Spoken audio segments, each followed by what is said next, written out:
بسم اللہ الرحمن الرحیم۔ السلام علیکم ناظرین، میں ہوں مہرین سبتین اور دیکھ رہے ہیں آپ میرا یوٹیوب چینل۔ ناظرین، آج بہت ہی خوشی کا دن ہے۔ میں جیسا کہ ابھی کچھ دیر پہلے لائیو کر چکی ہوں، اب سے کچھ گھنٹوں پہلے، اور اب ایک بار پھر آپ کے سامنے آئی ہوں کیونکہ کچھ بہت ایکسکلوسیو انفارمیشن ہے میرے پاس۔ بہت سی چیزیں آپ تک پہنچی ہوں گی، لیکن بہت سی چیزیں ایسی ہیں جو ابھی تک آپ تک نہیں پہنچی ہیں۔ اب میں آپ کو یہ بتاؤں کہ اب معاملہ جو ہے دوسری پارٹی کے لیے بہت ہی سخت ہونے جا رہا ہے۔ نہ صرف یہ کہ وہ اب اپنی سزائیں بھگتیں گے، بلکہ ان کے تمام انشاءاللہ جتنے بھی سہولت کار ہیں وہ سب اپنی سزائیں بھگتنے کے لیے تیار ہو جائیں، کیونکہ ان سب کو جواب دینا ہے۔ وہ لوگ جنہوں نے راتوں کو محفلیں سجائیں، جو ماں باپ جو دکھی تھے، اذیت میں تھے، انہیں جس طرح سے انہوں نے جتنی گندی گندی باتیں ان کے بارے میں کی، نہ ان کا ماں چھوڑا، نہ باپ چھوڑا، نہ بہن چھوڑا۔ دیکھیں، انسان کے 100 پردے ہوتے ہیں، گھروں کے 100 معاملات ہوتے ہیں، لیکن انہوں نے لا کر انہیں ہر طرح سے خدا رخواستہ، وہ تو اللہ تعالیٰ کی ذات ہے جو عزت دیتی ہے، لیکن انہوں نے کوئی کسر نہیں چھوڑی، انہوں نے کوئی کسر نہیں چھوڑی، اور انہوں نے اس قدر گندگی کی حد تک، یعنی کہ کل شیروانی پہنا کر جس ظہیر کو کھڑا کیا تھا، آج وہ ذلیل و رسوا ہوا عدالت کے اندر، اور حق اور سچ کا بول بالا ہوا۔ آج جس طرح سے مہدی علی کاظمی اپنی بیٹیوں کے ساتھ خوش وہاں دھوپ میں بچوں کے ساتھ کھیل رہے تھے، اور جس طرح ان کے ساتھ نظر آ رہے تھے، کہ ابھی شرم نہیں ہے یہ آپ لوگوں کو؟ آپ لوگوں کو ابھی بھی احساس نہیں ہوا کہ آپ لوگوں نے کتنی گھٹیا حرکت کی ہے؟ اور آپ لوگوں کے اوپر اس وقت یقین کریں، میجورٹی جو ہے نا وہ لانتے بھیجتی ہے۔ آپ لوگ سمجھتے ہیں کہ آپ لوگ، وہ جو آپ کہتے ہیں لوگ ہمیں اتنے میسیجز کرتے ہیں، ہمیں اتنے کامنٹس کرتے ہیں، آپ کا جو نیچے کامنٹ باکس ہوتا ہے نا وہ بند ہوا ہوتا ہے، صرف لمیٹڈ اپنی چوائس کے آپ میسیجز اس کے اوپر ڈال دیتے ہیں۔ اب آپ دیکھیں، آپ کو اگر اتنا اعتبار تھا نا، آپ کو تو یہ تھا، آپ نے اس کو بڑا تیار شیار کر کے، شربت روح افزا کا رکھ کے، اور بڑی باتیں کی تھی آپ نے اس وقت۔ آج اسی لڑکی نے عدالت میں آ کے جج صاحب کے سامنے کہا کہ میں اپنے ماں باپ کے ساتھ جانا چاہتی ہوں۔ اچھا ناظرین، میں آپ کو اندر کی باتیں بتاتی ہوں۔ ہوا کچھ اس طرح سے کہ جج صاحب کے سامنے جب بچی کو پیش کیا گیا، وہاں سے ذرا سننا شروع کیجیے گا۔ بچی جو ہے وہ جج صاحب کے ادھر گئی، جج صاحب نے بڑے غور سے پہلے دیکھا، اور ان کو اندازہ ہوا کہ بچی جو ہے یہ بہت کم عمر ہے۔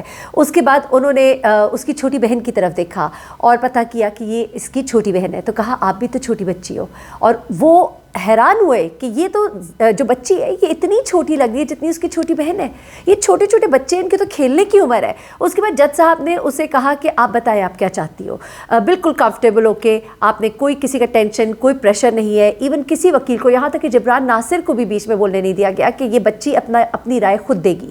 بچی نے ماں باپ سے بات نہیں کرنی، بچی نے ظہیر سے بات نہیں کرنی۔ ظہیر صاحب وہاں پہ کھڑے تھے بڑی شیروانیاں پہن کر، شہزادے اپنی طرف سے، وہ پتہ نہیں کون سے محلے کے شہزادے بن کے آ جاتے ہیں، اور اس کے بعد جناب وہ جو ان کے ساتھی ہیں ان کو دکھا دکھا کے کہتے ہیں جی دیکھیے جی شیروانی پہنے۔ شرم نہیں آتی ان لوگوں کو کہ ماں باپ کو کتنی اذیت دے رہے ہوتے ہیں۔ آج بچی کی والدہ نے ایک بات کہی، اتنی مجھے پیاری لگی بات، انہوں نے کہا میں پوری رات کی جاگی ہوئی ہوں اور میرے سر میں بڑا شدید درد تھا، لیکن میں کہتی تھی مجھے پیناڈول نہ ملے، مجھے میری بچی مل جائے۔ یہ ہوتی ہے ماں۔ آپ کو پتہ ہے وہ کہتی میں اتنے عرصے سے میں نے کبھی ٹی وی نہیں دیکھا، میں بڑے ٹی وی شوق سے دیکھتی تھی، میں ڈرامے دیکھتی تھی، میں ٹی وی نہیں دیکھ پاتی۔ اور یہ کیوں ہوتا ہے؟ یہ جب بندہ اذیت میں، تکلیف میں ہوتا ہے نا، اسے انٹرٹینمنٹ کی، خوشی کی چیزیں جو ہے، وہ جو چیزیں وہ ایک عام حالات میں کرتا ہے وہ نہیں ہوتی ہیں۔ کیا ان راتوں کو محفلیں سجانے والوں کے ٹی وی کے ڈرامے چھٹ گئے تھے؟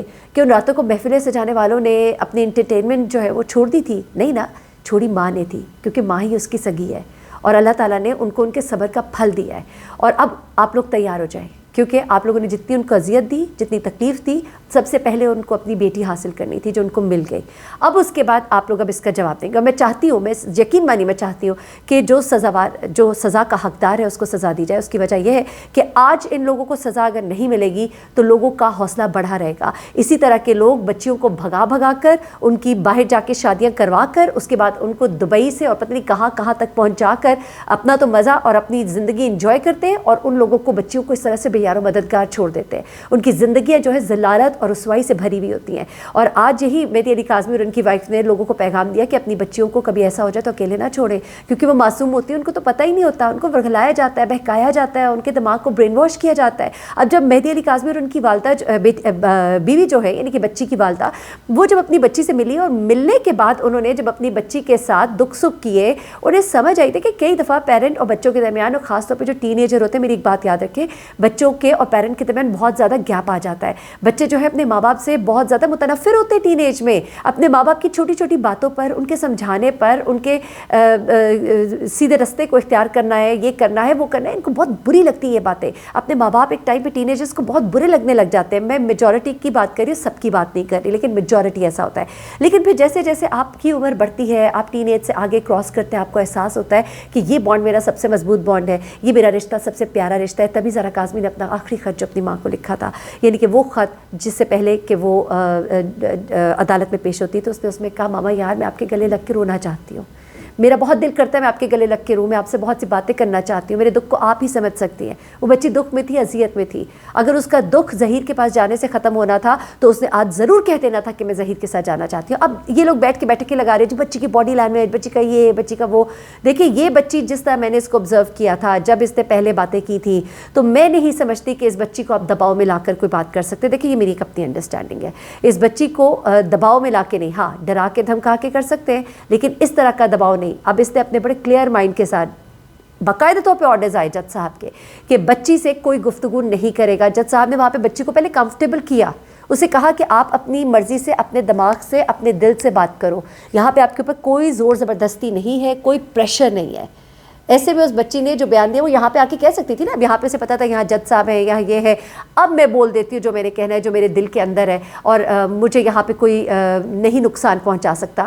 تو اتنا تو اس کو پڑھا کے بھیجا گیا تھا نا. وہ جو 2 گھنٹے جو ہیں ان کے وکیل صاحب، وہ جو راتوں کو بیٹھکوں میں بیٹھتے ہیں، تو وہ جو جناب ہے نا، انہوں نے 2 گھنٹے اس لڑکی کو یہ کہا تھا کہ جب تم باہر نکلی اور تم جج صاحب کے ساتھ پیش ہوئی تو تم نے چپ نہیں کرنا، تم نے سب بتا دینا ہے، تم نے اڑے رہنا ہے، تم نے یہ کہنا ہے. اس بچی کو اتنا زیادہ تیار کیا گیا تھا، اتنا زیادہ برین واش کیا گیا تھا، اتنا زیادہ اس کو غلط راستے پر چلنے کے لیے بہکایا گیا تھا کہ وہ بچی جو ہے پوری طرح سے، آپ دیکھیں نا، وہ اتنے تیز لوگ اس کے چاروں طرف تھے. ایک طرف ظہیر کا پورا خاندان تھا، شبیر تھا، اس کی ماں تھی، اس کے بعد دوسری طرف وہاں پہ وہ جو ایک پورا گروپ رات کو بیٹھ جاتا ہے، اس میں ماشاءاللہ بڑے منجھے ہوئے اس کھیل کے کھلاڑی تھے.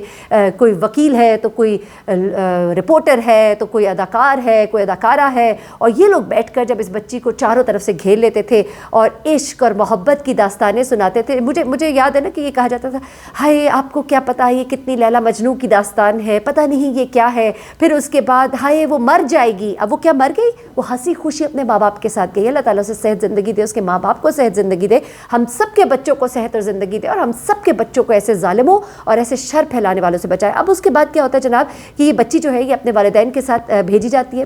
یہ باہر اپنے اس کے والد جو ہے اس کو ساتھ لے کر آ رہے تھے، اس کے کندھے پہ ہاتھ رکھا ہوتا ہے انہوں نے. بیٹی جو ہے اس کے چہرے پہ مسکراہٹ ہوتی ہے. رپورٹر جب پوچھتا ہے کہ آپ کس کے ساتھ ہے تو وہ کہتی ہے کہ آپ اب بھی نہیں سمجھے، یعنی کہ اپنے باپ کے ساتھ ہوں نا، اپنے باپ کے ساتھ کھڑی ہوں، مسکرا رہی ہوں، اس کے ساتھ میں باتیں کر رہی ہوں، میں کمفرٹیبل ہوں. اس کا مطلب کیا ہے کہ میں ان کے ساتھ ہوں. اس کے بعد جب والد صاحب ہیں ان سے بات ہوئی تو انہوں نے یہ کہا، انہوں نے کہا کہ ہم نے بڑا مشکل وقت گزارا، ہم نے لوگوں کی بڑی بری باتیں ہم نے برداشت کی. اس کی والدہ نے کہا کہ دیکھیں اب ہم نے اذیت میں وقت گزارا نا، اب آپ لوگوں کو بھی جواب دینا ہوگا، یعنی کہ اب آپ لوگ تیار ہو جائیں. ان کی والدہ نے ایک کہہ دیجئے کہ ہندی میں وہ کہتے ہیں چنوتی دے دی، یعنی کہ ایک ان کو ایک طرح کا الٹیمیٹم دے دیا ہے کہ اب آپ لوگ تیار رہے، اب آپ لوگوں کو بھی جواب دینا ہے، کیونکہ کیس تو چل رہا ہے دوسری عدالت میں، اور اس میں اب آپ لوگوں کو اپنی سزاؤں کے لیے تیار ہونا چاہیے، جس میں سے سزا جو ہے زنا بالجبر، اغوا کاری، سہولت کاری، یہ سب کچھ. اور اس میں اس کے جتنے بھی سپورٹرز تھے، یعنی کہ اس میں آپ کا نکاح خواہ ہو گیا، آپ کا وکیل ہو گیا، آپ کا جو دوست تھا وہ ہو گیا، گواہ ہو گیا، آپ کی والدہ ہوگی، آپ کا بھائی ہو گیا، آپ خود ہو گئے. اس کے علاوہ یہ تمام لوگ جو بیٹھکیں لگا کے غلط الزامات لگاتے رہے تھے، ان کے اوپر بھی ڈیفیمیشن کے کیسز ہیں، سب کو جواب دینا ہوگا. اور جب یہ سب جواب دیں گے ہمارے معاشرے میں اصلاح آئے گی، ہمارے لوگ سبق